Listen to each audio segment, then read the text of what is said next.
Welcome to my channel. My name is PurplexedQT or Laura, or I am perplexed, whatever we want to call it. How you guys doing tonight? And I have to go off camera for 1 minute because I'm finishing my cigarette and there's no smoking on YouTube anymore, so I'm going to turn off camera for a second. But I got my hoodie in.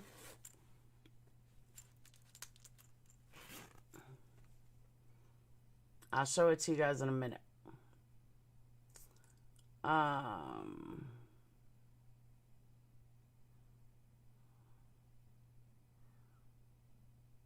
Webcam. All right. Oh, it's so comfortable. I'm telling you, it is so comfortable. It's really good quality. It's really good material. And I have a tank top on underneath, and it's real cozy. It's like, I love it. Absolutely love it. I could not be happier with it. You could tell it's definitely not cheap. It's really good. 700 more to go to hit 10,000, but we did hit 2 million. I can't complain. We did hit 2 million. I'll tell you exactly what we're at. We are at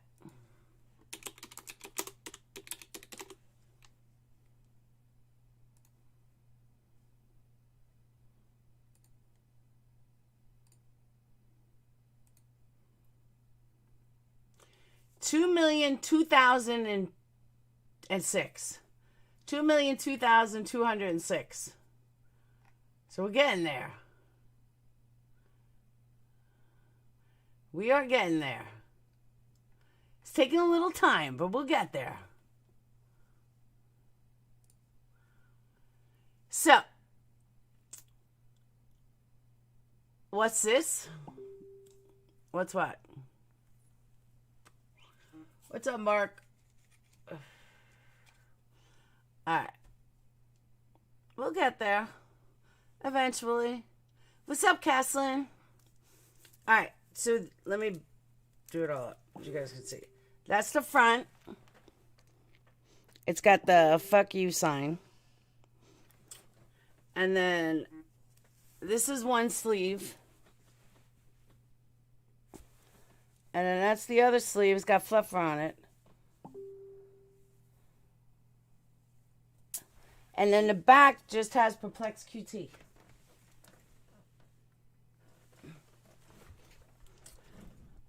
And I love it. Love it, love it, love it. So, and it's really good quality. It's great.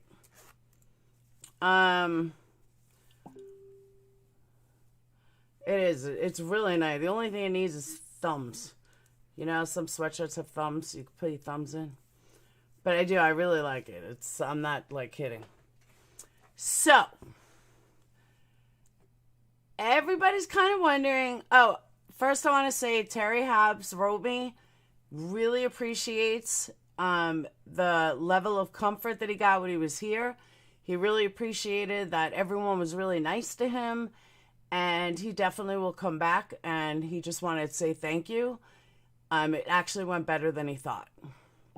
We just need one big breaking news. I know, right? We do need one big breaking news. Someone needs to go murder someone. And it'll be good. Alright.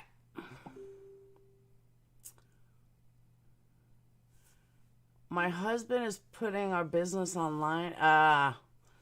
I hear you. Alright.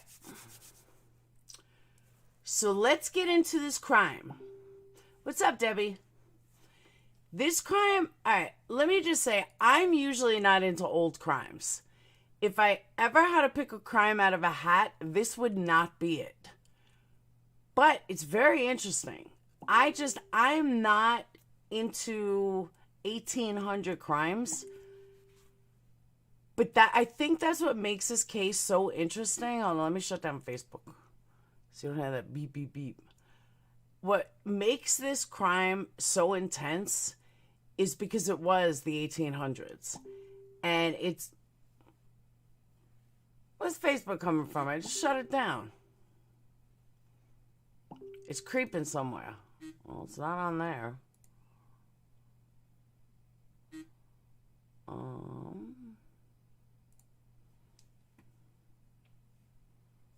Alright, I know what I'm gonna do.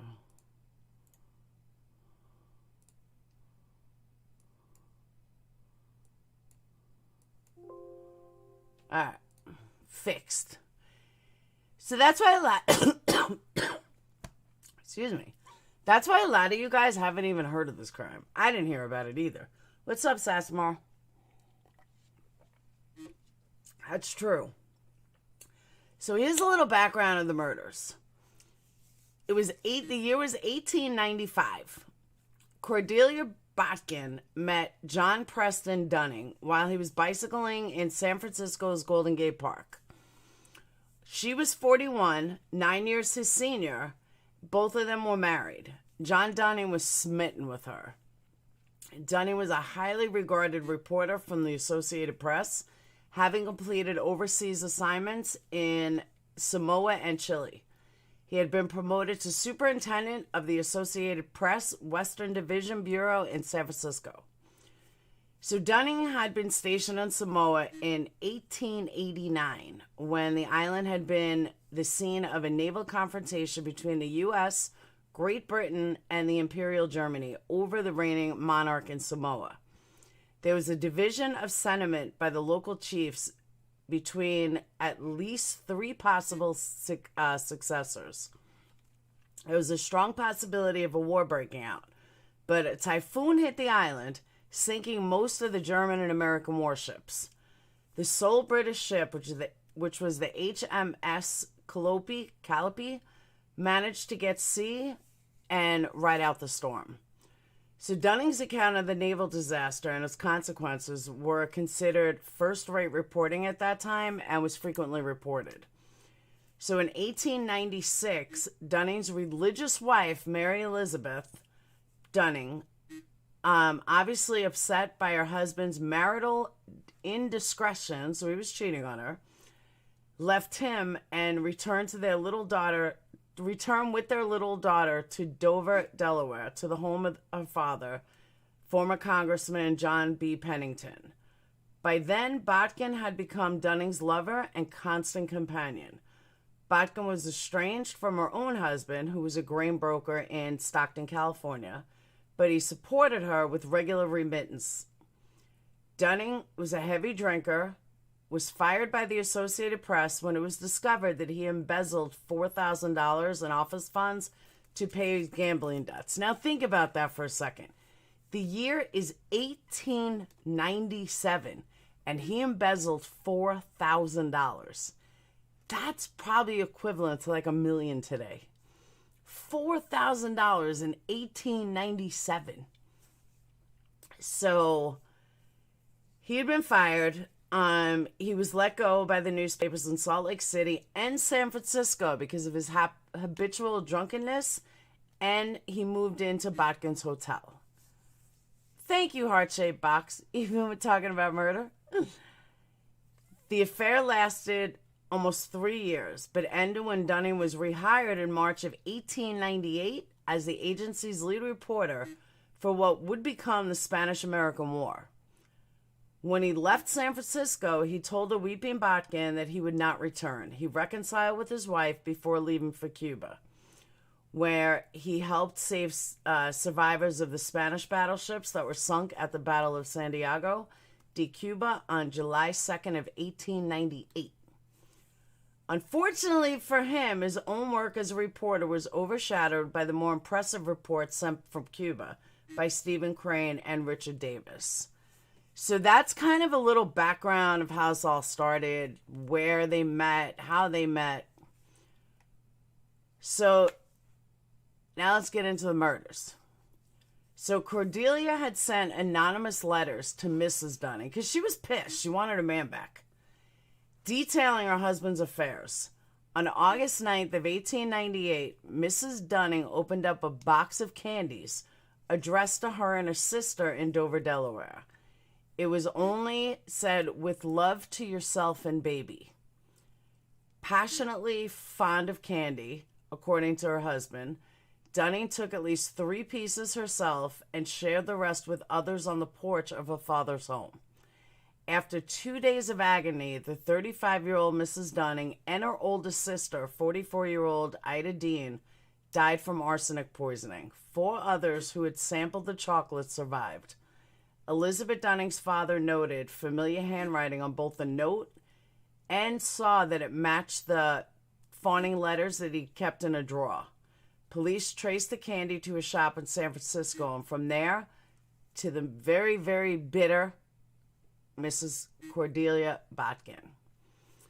So she was tried before a judge who ruled on the first case involving a crime committed in 2 different states, which by today's standards, it's federal.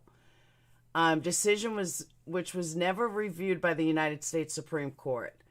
Cordelia denied her guilt, but she was convicted of murder in December of 1898 and was convicted again in a retrial in 1904. She was sentenced to life imprisonment. She died in 1910 in San Quentin Prison. John Dunning, his career destroyed by the revelations during the trial, had died 2 years previously in Philadelphia. So that is the main crux of the story. But let's get into the actual, what she did. So 31, John Dunning was 31. He had the kind of lifestyle that many people would dream of. Now remember, this is the 1800s, early 1900s. So just put yourself in that time frame. Things were totally different. Hey, Mr. Positive, totally different. So, based on inflation rates, 4,018, that's it. It would only be 112,000. I thought it'd be a lot more. I really did. I thought it'd be a lot more. So he was a well-regarded war correspondent and had a devoted wife who was the daughter of a former congressman. In 1891, they moved to San Francisco, where Dunning took a position as the bureau chief of Associated Press. A year later, the couple welcomed the birth of their daughter. In the summer of 1895, Dunning was riding his bike through the Golden Gate. We went through that already. What his wife suffered, though, now remember, she's the daughter of a congressman. So she suffered the ultimate humiliation. Her husband was openly cavorting with this woman of obviously loose morals. To add to this, he had been fired from his position at the press when he got caught embezzling funds to pay off gambling debts. Still caught by the clutches of Cordelia, he moved into the same hotel where she was staying, and for the time being was very content to let Cordelia support both of them with her husband's money. So during one of their conversations, the subject of Dunning's wife arose, and he let it slip about her love of candy, and that she had a close friend in San Francisco named Mrs. Corbally. Eventually, Dunning grew tired of his life, of debauchery, and jumped at the chance when the Associated Press offered to rehire him as a war correspondent, cover the Spanish-American War. He informed Cordelia of his plans and turned a deaf ear to her impassioned pleadings for him to stay with her. Dunning also informed her that he had no intentions of returning to San Francisco, and upon completing his assignment, he would be returning to Delaware to be with his wife and child.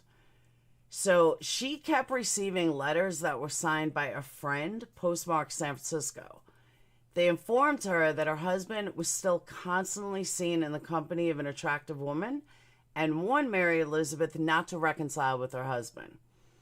She turned the letters over to the father for safekeeping. That's how the father understood, recognized the handwriting. On August 9th of 1989, the small package came.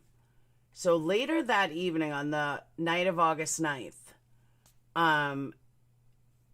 they were dining on corn fritters and fish.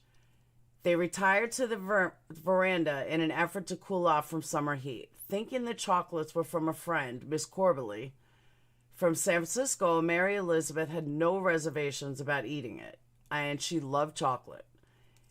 So her parents passed, but older sister and her daughter, her niece, and two young neighbors who had stopped by to visit.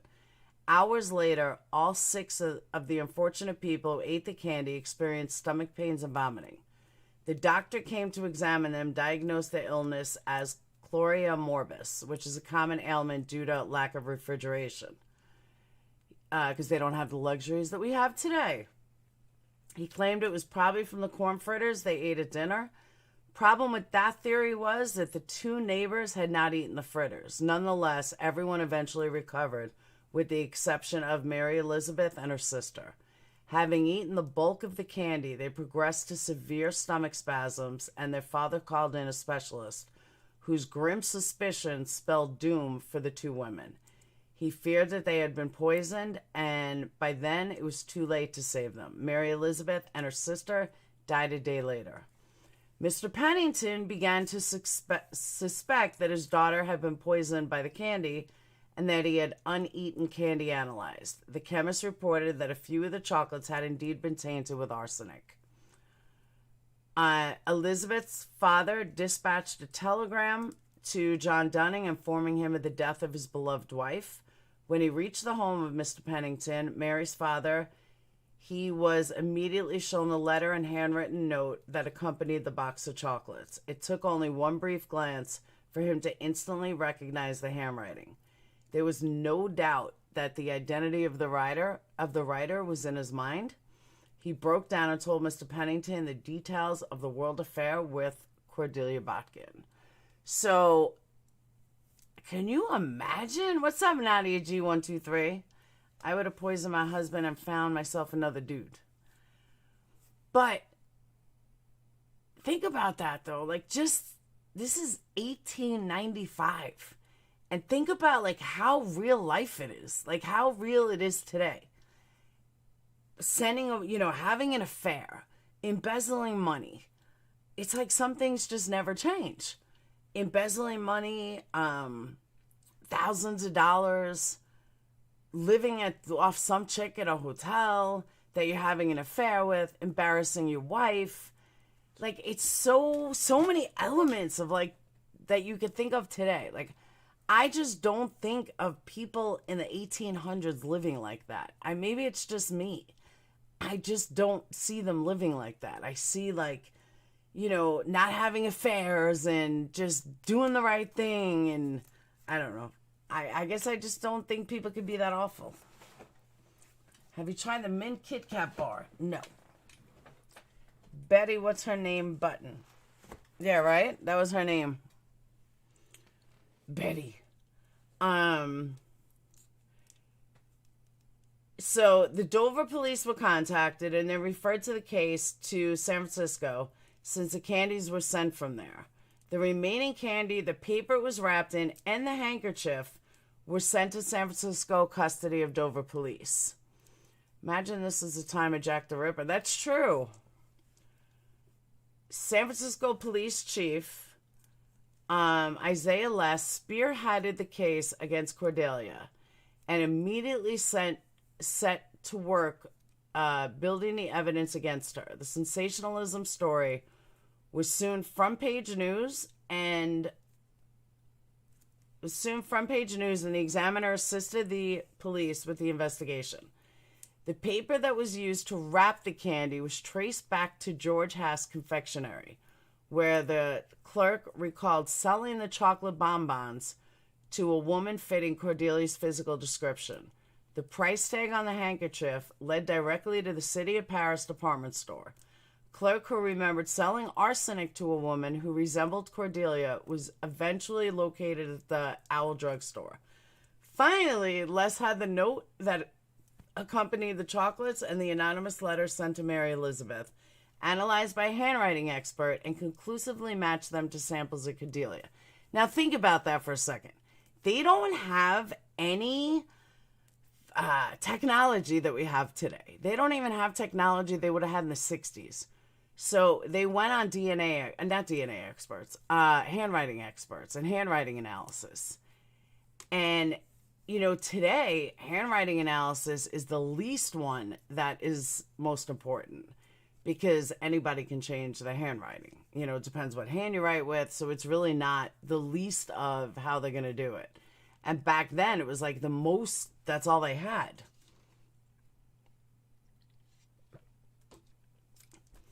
So in the trial began in December of 1898. Given the strength of the prosecution's case, the defense had no choice but to put Cordelia on the stand. She admitted that she bought the arsenic in June, but hers was powdered, not the crystalline type that you could find in the candy. Furthermore, she claimed that she had bought the arsenic to bleach a straw hat. She also produced alibis to prove that she did not purchase the candy or mail the package. However, her alibis could not be substantiated. After 4 hours of deliberation, the jury found Cordelia guilty and recommended life in prison. As recommended, she was confined to the Branch County Prison to serve out a life sentence. One Sunday, a few months after being sent to prison, Judge Cook spotted Cordelia shopping in downtown San Francisco. He immediately launched an investigation and uncovered evidence that Cordelia had exchanged sexual favors for lavish comforts in jail and the freedom to leave the prison guards. Can you imagine that happening today? Think about that. She literally had sex with the prison guards in order to get out of prison and go shopping. And who busted her but the judge? Like, what are the odds? Like, for real. Just think of the odds of that. And so meanwhile, her lawyer appealed her conviction and was able to have it overturned based on a procedural error. Her second trial commenced in 1904. And on August 2nd, 1904, she was again sentenced to life in prison.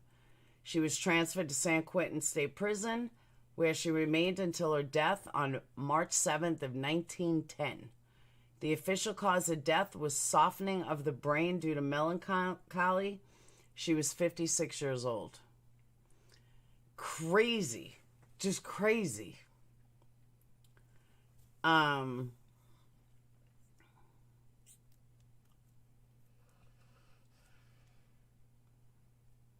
Hold on.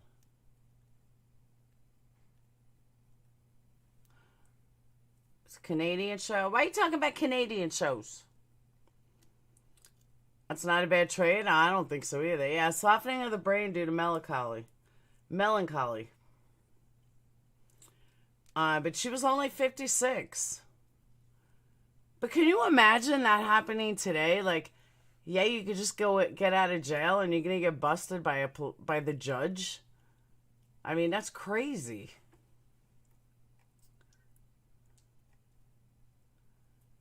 Now, this was like a huge case too. Huge. The coverage was relentless.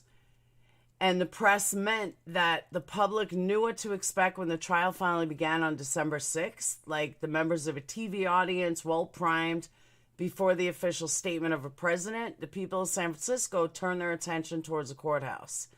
Eager for a look, they wanted new media. Back then it was different, and this is San Francisco. But it was like all eyes on the media, all eyes were on this. This was huge. And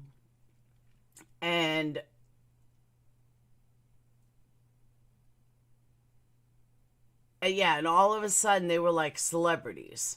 So every day they packed the courtroom. Men stood in bulky top coats, women knocking or, hats askew as they vied for front row seats. One day, it rained. California was unusually cold and dry that year, and an intense body heat in the crowded room forced clouds of steam from water-soaked clothing. On the final days of the trial, when the attorneys were scheduled to give their closing speeches, a line of more than 500 people stretched away from the courthouse, the overflow that had been unable to squeeze inside. So for their benefit, and to make the rest of the city's, part of the ghoulish festivities, the Examiner erected a public bulletin board where it posted up-to-the-minute reports. So It was fascinating. That's what I'm saying. Like, it was totally fascinating. And, when it was too bad, when it was, when it was, when they couldn't do it, when they couldn't go. So now they had this big board instead of TV. Hey, Denise, they had this big board instead of TV that would push it, that they would give them up to date minute. And, like you got to put yourself back in that year and to really think about that year. It's like, wow. I don't know. It's like when you hear the story and you think of the story, you totally think of today's times. You don't put yourself in the way they were dressed and, their whole attitude and the way courtrooms were set up. I mean, that's what she looked like. And the bulletin boards, the pictures that I'm showing, those are the judges. That's what it looked like. That's so weird. Case was an episode of Murdoch Mysteries, but they made it like it happened in Toronto, Canada. Oh, no shit? You sure it was the same case? So, a delegation of lawyers, doctors, and bereaved family members arrived by train from Delaware just as the trial began, looking bewildered by what they obviously regarded as the Wild West. There had been a brief jurisdictional dispute over which state should host the trial, which California won on the grounds that a person couldn't be extradited to a place where she had never been. In turn, cosmopolitan San Franciscans, saw the Eastern visitors as provincial and slightly dumb. But that's interesting too. Like, by today's standards, I think nothing has changed. I think it still goes by, where the victim lives. No, it has changed because it goes by where the victim lives. But I think she would still get tried in the state of California over Delaware, but it would be different because it'd be a federal case today, not a state case or a local case. That's what I'm saying, Kim. I couldn't imagine. Or when it was raining and it got all wet. Hell no. Hell no. So piece by piece, this is how the trial went. Piece by piece, prosecution laid out its evidence, including lengthy chemical and handwriting analysis. Back then, they even had fingerprint analysis, which might have provided proof otherwise lacking in the circumstantial case, which still a science in its infancy, inadmissible in court. I don't know why that did not stick. Circumstantial evidence should still be banned from the courtroom. I don't care what anybody says. I don't believe in circumstantial evidence. I believe that you can use a kind of, that it was a first known case in the U.S. mail to transport a poisonous weapon. That is true. But like, they had fingerprint analysis, handprint analysis. I'm pretty sure that's like all they had then. But yeah, so circumstantial evidence was not allowed then, and it was totally in its infancy. So, and it was inadmissible. So throughout the testimony, all eyes were on her, who sat stoically still. She would not move. Always in black, always in a white lace handkerchief in her hand. A brief distraction occurred when Dunning took the stand, and the members of the audience had an opportunity to look over the man who had inspired such passion. He turned out to be a whiny sort, with a good cleft chin, but narrow shoulders and a head of thinning hair. He inserted a moment of drama into the proceedings when he acknowledged that he had been intimate with many women during his stay into the proceedings, when he acknowledged that he had been intimate with many women during his stay in San Francisco. But no, he couldn't recall all of their names. Were there any whose names he could recall? Yes, there were 3 besides Miss Botkin. But no, he would not reveal them. Dunning spent a couple of nights in the county jail before the defense withdrew his question. So he would not. The woman in the lower left screen is fugly. That's her. So let me reamp that. I sent you a clip of crazy female murder in the late 1700s. I will definitely check it out. So think about that, though. So here she thinks that he's having, she's paying for everything. She's, the woman of the house. Moves in with her, only to find out he's the biggest fucking player. He's seeing these other women, and he actually went to jail because he wouldn't reveal these women's names. Okay, dude. So they put him in jail for a couple days because he wouldn't reveal them. Do they have a lot of... I don't think so, Kim. So she took the stand, speaking first in a spirited tone that gave her listeners a hint that she might indeed be an intelligent, independent woman. And then on the advice of counsel in a more docile manner, she carefully refuted the prosecution's assertions, offering a series of alibis to demonstrate that she couldn't possibly be the one to do this. That she would never mailed it. She never purchased the chocolate to mail it. So furthermore, arsenic, which she bought in June, long before the crime was committed. Because remember, the crime wasn't committed until December. So, and she bought powdered, not crystalline, that was found in the candy. No matter what, though, the jury convicted her after 4 hours of deliberation, including time out for dinner. The verdict was a compromise. Guilty of first-degree murder, to be punished by life imprisonment. When the news flashed on the Examiner bulletin board, the crowd cheered, and despite several appeals, Cordelia Botkin spent the rest of her life in San Quentin, dying of softening of the brain. So once again, as in the Splendid Little War, a newspaper had orchestrated events, building a readership by molding popular opinion, creating consensus by sensation. William Randolph Hearst's dream was to establish a national voice for the press as a partner in the political process. For many decades, that goal was thwarted by a succession of strong presidents until recently. So nothing's changed. Like, think about that. Nothing has changed since 1895. It's the same shit. That's crazy. I don't understand why it's the same. Joe, why are you fixated on her? I don't get why, like, how nothing has changed since 1890. We're in 2020. Like, think about it like this, though. Think about if the world survives and we don't all implode. Think about what life will be like in, let's say, 4040. All right? We'll all be long dead. Let's assuming the world survives, Earth survives, and we just keep going. I'll make it more reasonable. 30-30. Think about what they're going to look back and look at the crimes of our century. Chris Watts, Casey Anthony. There's so many of them.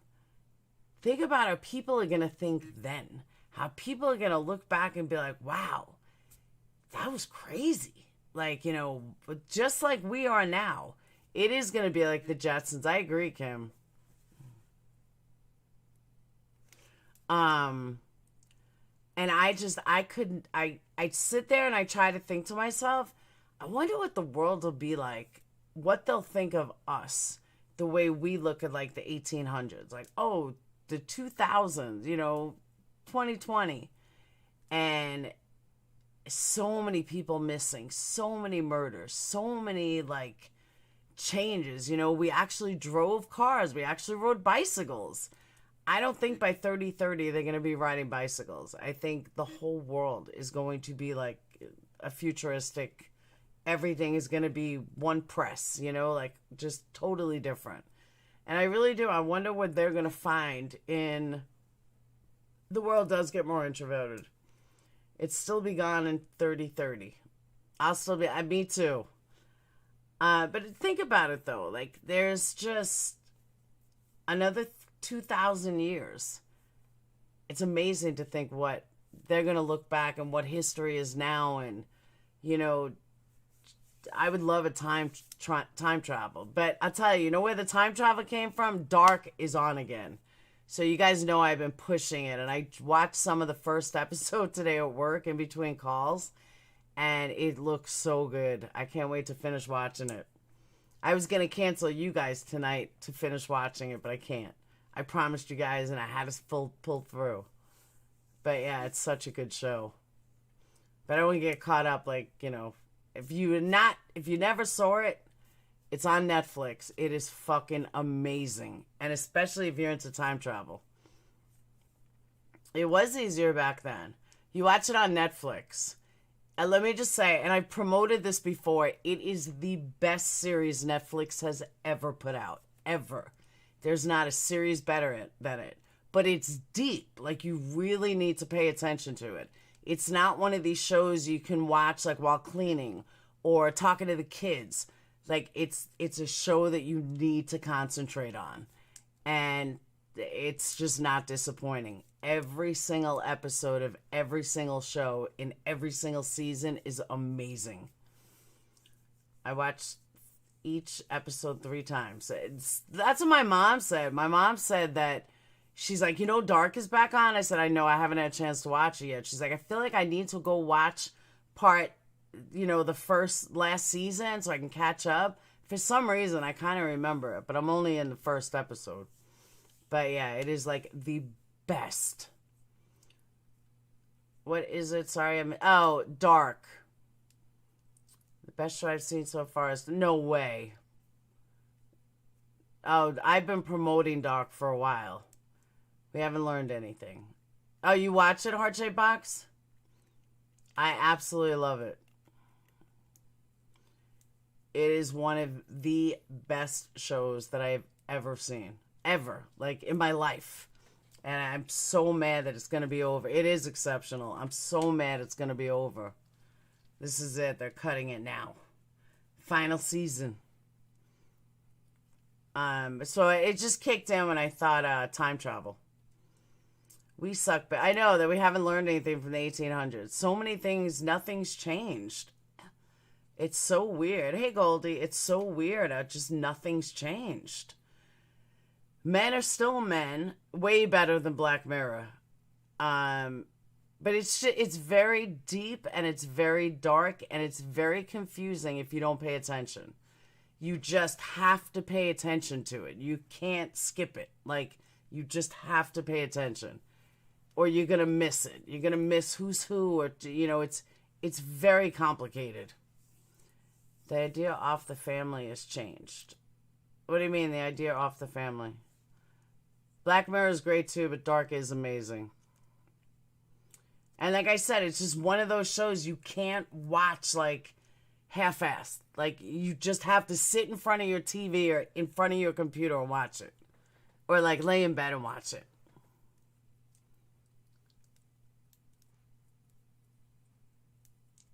I don't doubt that the very first episode of Black Mirror, I have a feeling that's what the future is. I really do. I think everybody's going to be isolated. I think, you know, even with this pandemic, everybody's isolated. Everybody's in their own home. Everybody is imploding in themselves. Like, I went to the supermarket yesterday. It was dead as a doornail. And everything is going in, working at home and being home. And I don't know. I think the whole world is changed. I always think 2030, 2040, we will all be gone or close. What do we do to make a point? I don't know. That's a good question. That's a really good question. I don't know what we're going to do to make a point. We need to do something, though. That's for sure. We definitely need to do something. But, like, I've said this before, and I mean it. The only good thing to come out of this pandemic is that we are all everybody halted. Like, everything just went into a halt. Like, okay, everything stops. You spend more time with your kids. You spend more time with your family. You are always home. You're not in the hustle bustle about going to work. Like, financially, it's been a nightmare. But overall, as humans, I think it's the best thing that could have happened to us as a society. I really do. I mean that. It really took, kind of like 9/11. It took 9/11 to get the world unified, even if it was for a minute. You know, the world was unified. I kind of feel like we were going at such a fast pace in technology, like 0 to 60, 0 to 100, that this horrible, horrific pandemic, aside from financial, really just put a halt in us. Finally, just put a stop, like, boom, stop. You know, you're going 0 to 90. Just stop. Slow down. Appreciate your family. Appreciate what you have. Appreciate life. And I do. I think it was a good thing in a way. I wish we stayed unified. That's true. I know we are lucky to have been a part of her. Who? Been a part of who? My mother? What's up, D.D. Dugan? The story got me with the yummy title.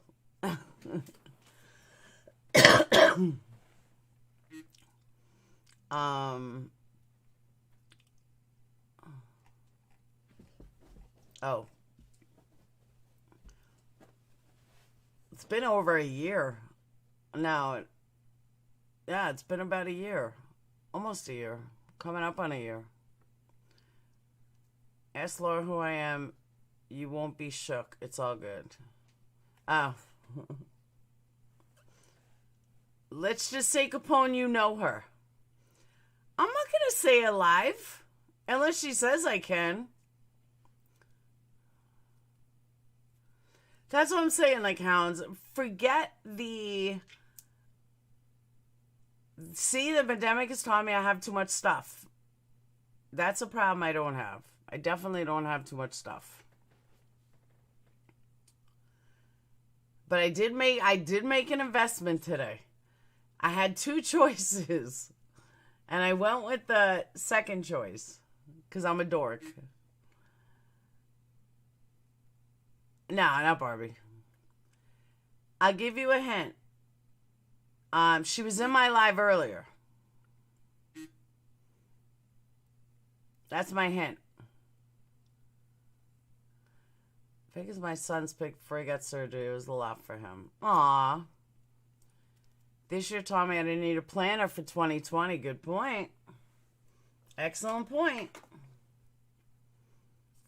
Yeah, she was around earlier. But she has to tell me that it's okay to tell you who she is. Or I can't tell you. No, it's not Pugs. She's very positive. She's a very positive person who wants me away from drama and who's always believed in me. Well, not always. I think I've lost her for a minute, but she came back. Hang on a second.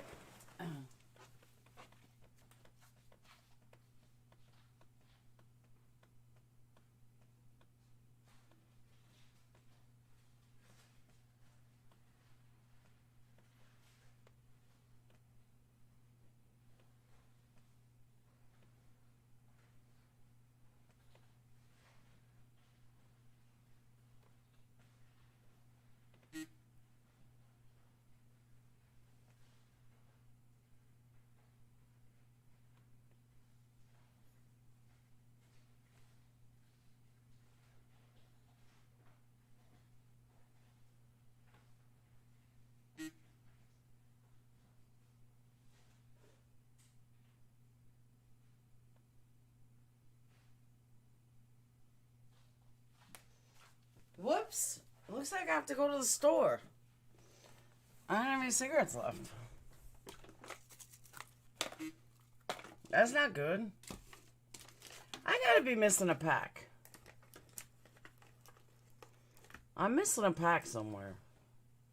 Because I know what I bought the other day. And I know I didn't smoke all of them.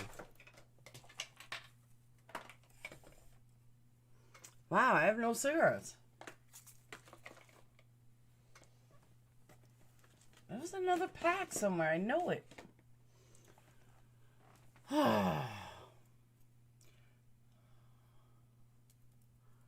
It's not me. I'm negative.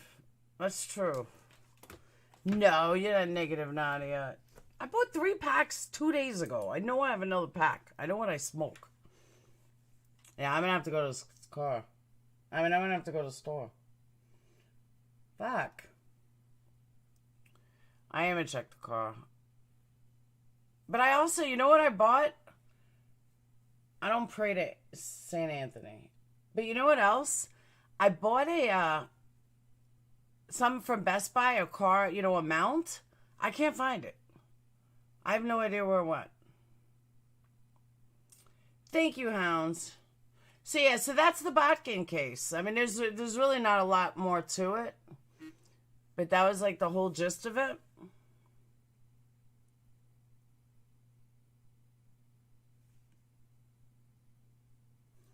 Huh?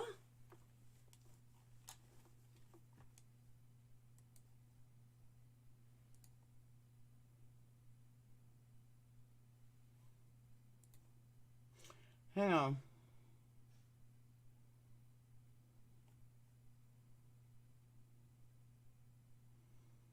I don't know why my computer's weird.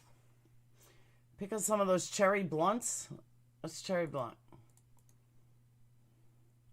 And that is a cigar. Now, you know what my daughter's going to tell me? Get me donuts. Get me donuts. What the fuck?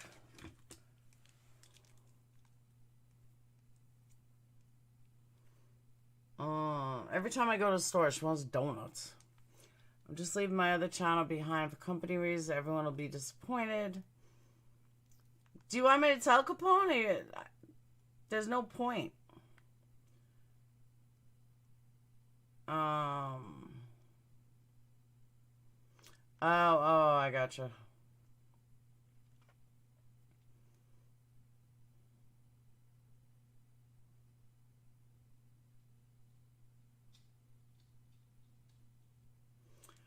That's fucking crazy.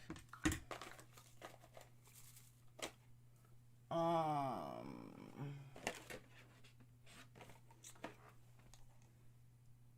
love those back in the day with some creme royale. You are hardcore, Nadia. You are seriously hardcore.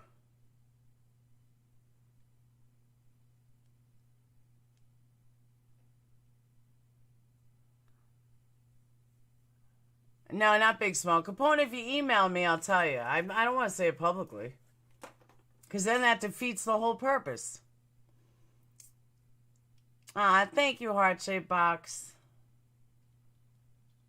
How do you think I ended up here? Because you love me. Oh, I found a cigarette. Woohoo! Still got to go to the store, but at least I found one.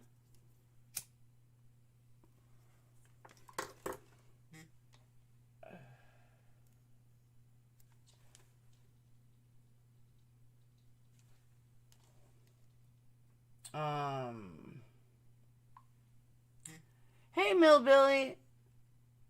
Hey, anything new going on in the world of making a murderer?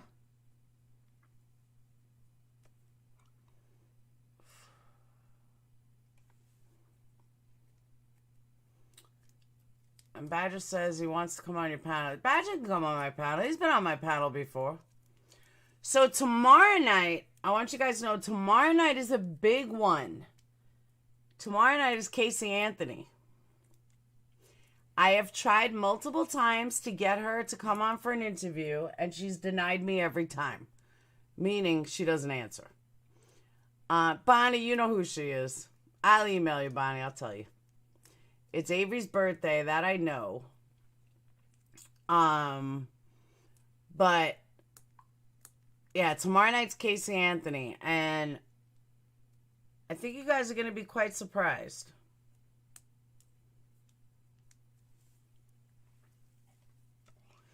What case is Idaho?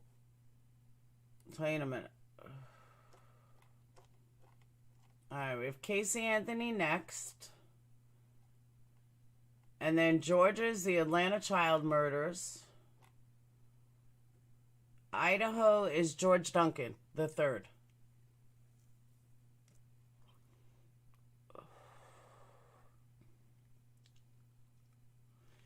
Casey Anthony, I'm telling you though, a lot of people are so confused about the jury and why the jury didn't convict her.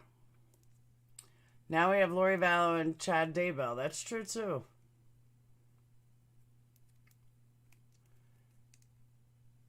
But a lot of people don't listen to what I have to say about Casey Anthony. Is today Wednesday or Thursday? Tomorrow's Friday, right? Yeah, that worked out good because Casey Anthony is going to be a long discussion.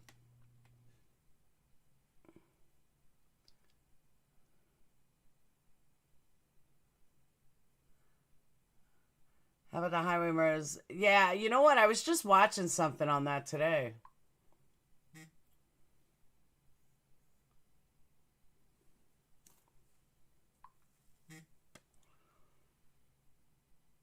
What kind of donuts?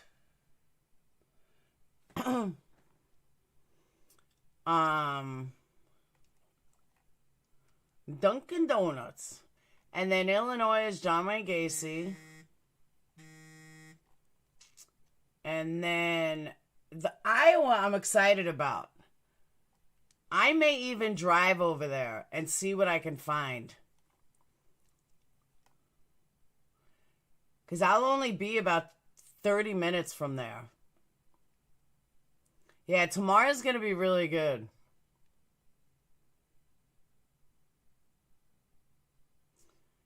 But maybe I'll take a trip. Let me see if that house still exists. I'm going to go there. I get a whole week of vacation. Let me check.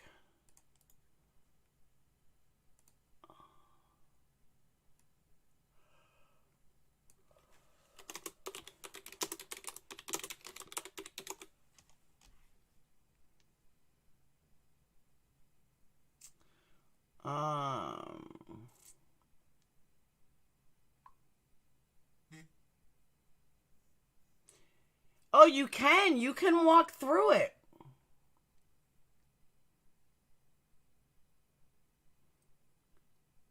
You can walk through it.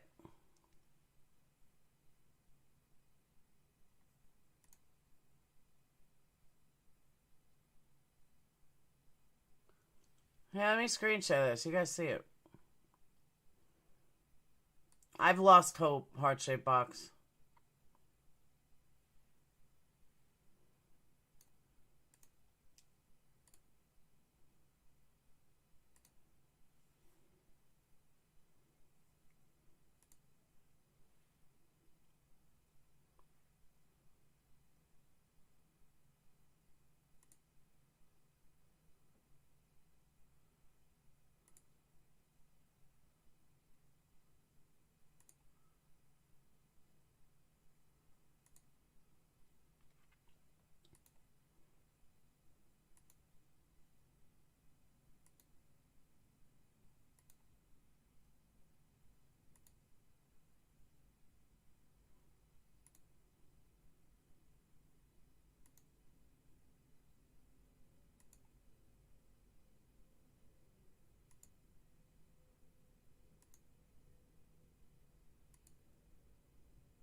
Get who? Casey Anthony? Well, I'm going to take you guys there with me. I'm sure it is haunted.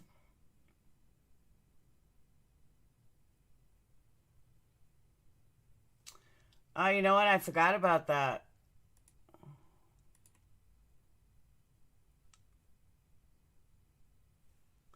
I forgot about that.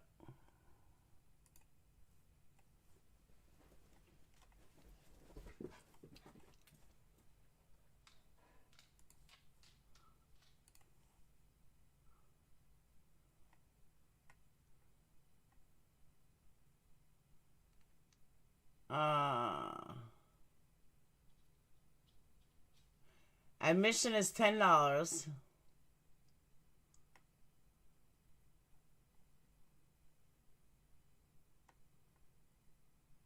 They say it's really good.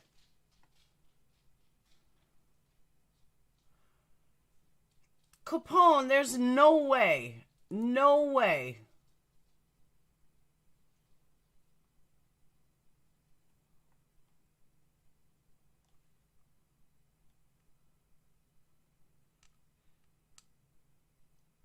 Oh, you could stay there overnight.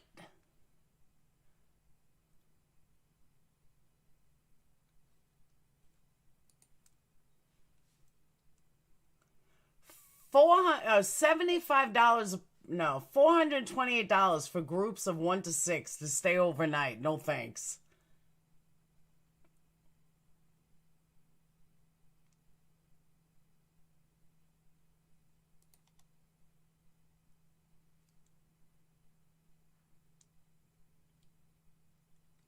Yeah, overnight in a murder house. I'm not paying $500. What are you, crazy?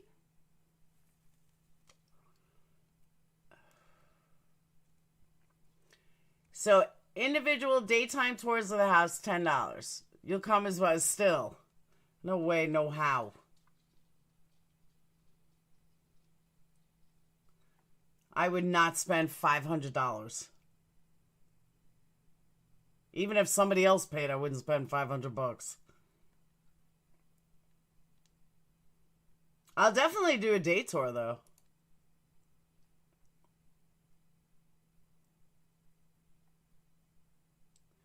Yeah, they're open.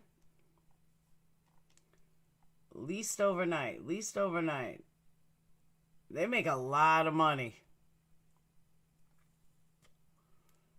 But doing Google, I don't want YouTube showing up. It's not that big. Oh, okay. I just can't believe he guessed it.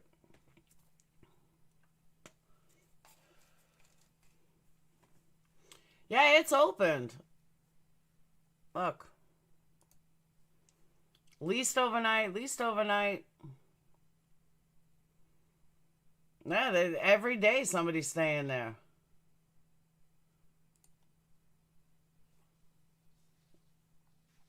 $420. That's $500 a night. All these people are getting.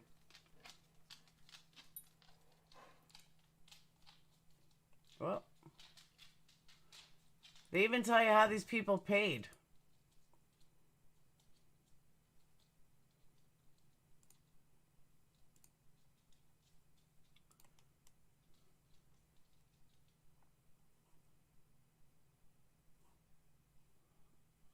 That's crazy.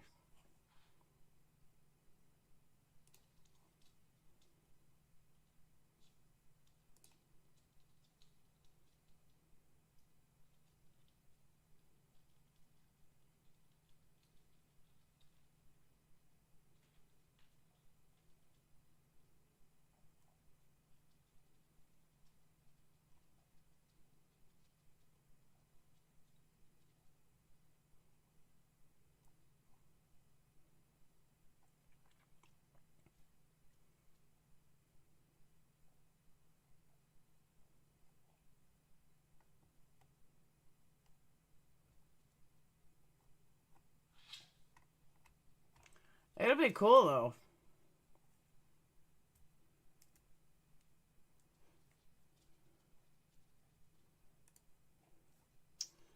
How can people tour it if people staying? I don't know.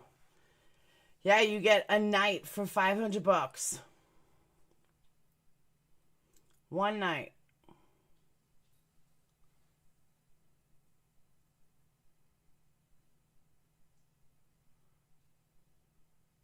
Masks are required. That just happened in July of 2020.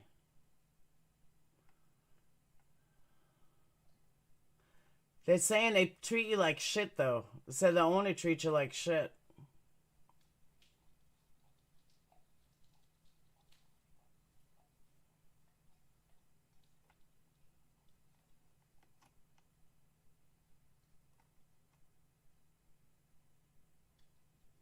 Says the owner is a sharp-tongued older woman who has no filter. Her rude personality is off-putting and sets the entire experience into a negative light.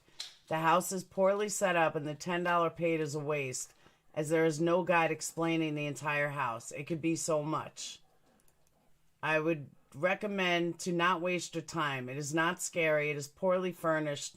Then to top it off, you'll be verbally admonished by the owner. Damn. It says, we're a family of 9. We left without doing the tour. That just happened in July.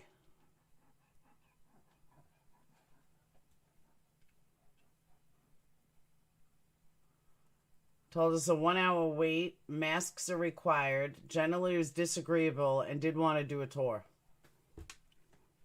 2 cars in the parking lot. I really think she needs a different line of work. We are a family of 9. We left without doing the tour. Are you going to meet Dave? Probably. I'll probably meet him in my travels. The murder house isn't in Iowa, though.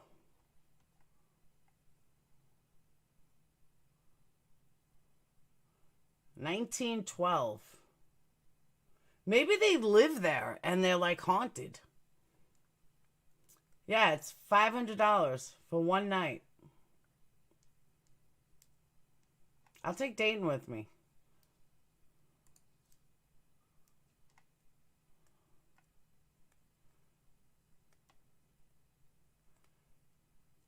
This is better than watching all the ghost TV shows.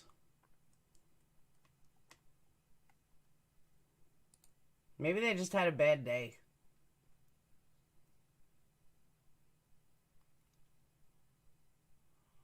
$500 a night.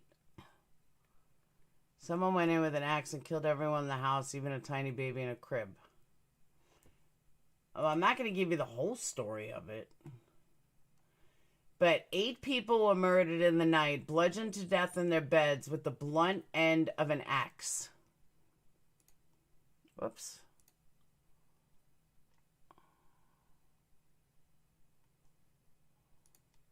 With the blunt end of an axe. The murder weapon was found beside a 4-pound slab of bacon.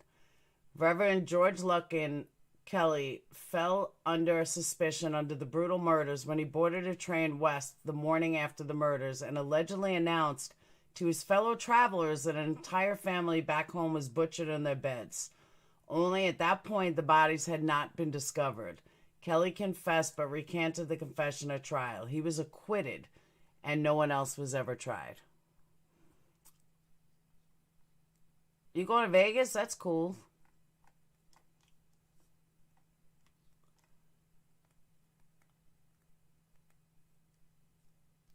Moore, wife, and 3 or 4 of his children were murdered in bed in Villisca, Iowa. So, alright, I'm going to cut out. But yeah, I'm going to do that. I'm going to take Dayton before we come home. I'm going to do that trip. He'll get it. He'll love it. And I'll record it all. It'll be fun. I'll record a lot of this trip because I don't know if Sage is coming with me. I think I'm going by myself. I'm not sure. I think they're staying at a friend's house. I'll see you guys tomorrow. Tomorrow night, Casey Anthony. Don't forget, it's going to be good. Really good. So, alright. I'll see you guys later. I gotta go to the store. Peace. Road trip. I know I saw that. I think Emma's live. I'm surprised she's live again. Yeah, she is live. I was talking about Marissa. I don't have it on. Diane, Wendy, Mandy Lynn, and myself, that we are all obsessed with these 3 and that we have absolutely nothing to talk about but them because of our unhealthy obsessions. All right, let me just correct something here. You were never included in that. I believe mostly it was about Diane and Wendy, but I agree. All right. Well, I'm not going to be on tonight. I'm done. I'm going to get store and then I'm going to watch MM and I'm going to watch Dark. Gotta watch Dark. So, all right. I'll see you guys later. And head over to MM if you want to hear drama. And I'll see you guys later.